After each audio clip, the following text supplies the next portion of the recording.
Hi everyone, this is Sudhakar Bhogam. Welcome to SB tech notes. ఈ వీడియోలో hierarchy of Java Swing classes గురించి నేను clear explain చేస్తాను. వీడియోని స్కిప్ చేయకుండా అంటే చూడండి, మీకు ఈజీగా అనిపిస్తుంది. మీరు ఎక్కడ డిగ్రీస్లో కానీ బీటెక్స్లో కానీ ఎక్కడ ఇంటర్వ్యూస్కి వెళ్ళినప్పుడు జావా స్వింగ్ క్లాసెస్ గురించి క్వశ్చన్స్ అయితే అడుగుతూ ఉంటారు. ఇక జావాకి సంబంధించిన వీడియోస్ అన్ని మన యూట్యూబ్ ఛానల్ ఉన్నాయి, ప్లేలిస్ట్లో ఉంటాయి. ఆ వీడియోస్ అనేది ఒకసారి చూడండి.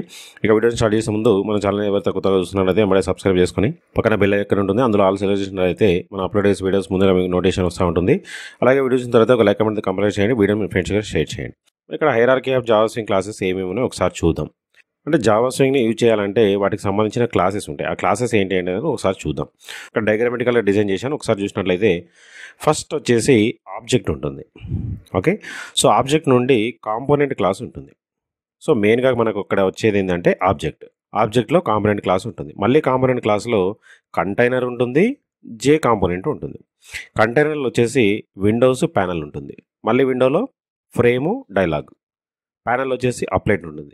ఇక జే కాంపోనెంట్స్ అంటే జే కాంపోనెంట్స్లో వచ్చేసి జే ప్యానల్, జే లిస్టు, జే టేబుల్, జే కంబో బాక్స్, జే స్లైడరు, జే మెను, ఆ విధంగా ఇవన్నీ కాంపోనెంట్స్ అయితే ఉంటాయి. ఇవన్నీ మెయిన్గా ఎక్కడ ఉంటాయి అంటే కాంపోనెంట్లు ఉంటాయి. కాంపోనెంట్ ఎక్కడ ఉంటుంది అంటే ఆబ్జెక్ట్లో ఉంటుంది. సో ఇవన్నీ క్లాసెస్ అన్నట్టు.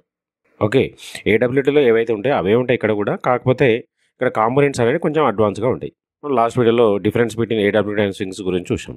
ఆ వీడియో మీరు ఇచ్చినట్లయితే డిస్క్రిప్షన్లో లింక్ ఇస్తాను, అట్లాగే జావా ప్లేలిస్ట్లో ఉంటుంది, ఆ వీడియోస్ అయితే ఒకసారి చూడండి. ఇవి మెయిన్గా Java Swing classes. Okay, next commonly used method of component class. అంటే మెయిన్గా ఇక్కడ కాంపోనెంట్ క్లాస్లో కామన్గా యూజ్ చేసే మెథడ్స్ ఏమున్నాయో ఒకసారి చూసినట్లయితే మనకి ఏడబ్ల్యూటీలో ఏవైతే మెథడ్స్ ఉంటాయో అవే మెథడ్స్ ఇక్కడ కూడా ఉంటాయి. ఫస్ట్ మెథడ్ వచ్చేసి public void add method. Add method ఎందుకోసము అంటే కాంపోనెంట్ని యాడ్ చేయడానికి. నెక్స్ట్ వచ్చేసి public void set size of component, అంటే కాంపోనెంట్కి సంబంధించిన సైజ్ అన్నట్టు. ఆ సైజుని కూడా మనం ఇక్కడ మెన్షన్ చేయొచ్చు.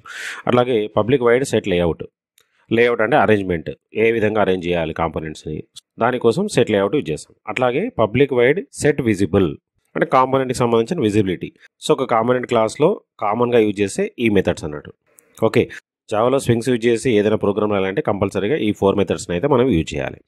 ఒక సింపుల్ ఎగ్జాంపుల్ ప్రోగ్రామ్ కూడా మనం ఇక్కడ చూద్దాం. Java swing examples. So there are 2 ways to create a frame. అంటే మనం జావా స్వింగ్స్ యూజ్ చేసి ఏదైనా ఫ్రేమ్ని క్రియేట్ చేయాలంటే మనం 2 waysలో క్రియేట్ చేసుకోవచ్చు. సేమ్ మనం ఏడబ్ల్యూటీ కూడా 2 ways క్రియేట్ చేస్తూ ఉంటాం. ఫస్ట్ వచ్చేసి by creating the object of frame class. అంటే ఫ్రేమ్ క్లాస్కి ఆబ్జెక్ట్ క్రియేట్ చేసి మనం జావా స్వింగ్ ప్రోగ్రామ్ని ఇంప్లిమెంట్ చేయొచ్చు, దాన్ని మనం అసోసియేషన్ అంటాం. అలాగే సెకండ్ మెథడ్ వచ్చేసి బై ఎక్స్టెండింగ్ ఫ్రేమ్ క్లాస్ నుండి ఇన్హెరిటెన్సెస్, అంటే ఫ్రేమ్ క్లాస్ని ఎక్స్టెండ్ చేసుకుని కూడా మనం జావా స్వింగ్స్ని ఇంప్లిమెంట్ చేయొచ్చు. అందులో ఒక చిన్న ఎగ్జాంపుల్ ఇప్పుడు చూద్దాం. దీనికి సంబంధించిన ఎగ్జాంపుల్ ఇక్కడ రాశాను, దీన్ని కాపీ చేసి ఎగ్జిక్యూషన్ అప్పుడు చూపిస్తాను, మీకు కూడా ఈజీగా ఉంటుంది. దీన్ని కాపీ, ఇక్కడ నోట్ ప్యాడ్ ఓపెన్ చేసుకొని ఇక్కడ పేస్ట్ చేద్దాం, పేస్ట్. ఒక్కసారి ఇక్కడ ప్రోగ్రామ్ అబ్జర్వ్ చేసినట్లయితే ఫస్ట్ అయితే మనం ఇంపోర్ట్ స్టేట్మెంట్ అయితే రాయాలి. ఇంపోర్ట్ స్టేట్మెంట్ ఏ ప్యాకేజ్ని ఇంక్లూడ్ చేసుకోవాలి అంటే స్వింగ్కి సంబంధించిన క్లాసెస్ అన్నీ జావా x.swing అనే ప్యాకేజ్లో ఉంటాయి, కాబట్టి ఆ ప్యాకేజ్ని మనం ఇంపోర్ట్ చేసుకోవాలి. ఓకే, సో ఇక్కడ క్లాస్ నేమ్ వచ్చేసి రోబాన్ పెట్టుకున్నాము. తర్వాత మెయిన్ ఫంక్షన్లో ఫస్ట్ అయితే ఇక్కడ ఒక ఫ్రేమ్ని అయితే డిజైన్ చేసాం. సో ఫ్రేమ్ని క్రియేట్ చేయాలంటే జే ఫ్రేమ్ అనే క్లాస్ని యూజ్ చేయాలి. ఓకే, అదే మనం ఏడబ్ల్యూటీ అయితే ఫ్రేమ్ అనే క్లాస్ యూజ్ చేస్తాము, స్వింగ్స్లో అయితే జే ఫ్రేమ్ అనే క్లాస్ని యూజ్ చేస్తాం.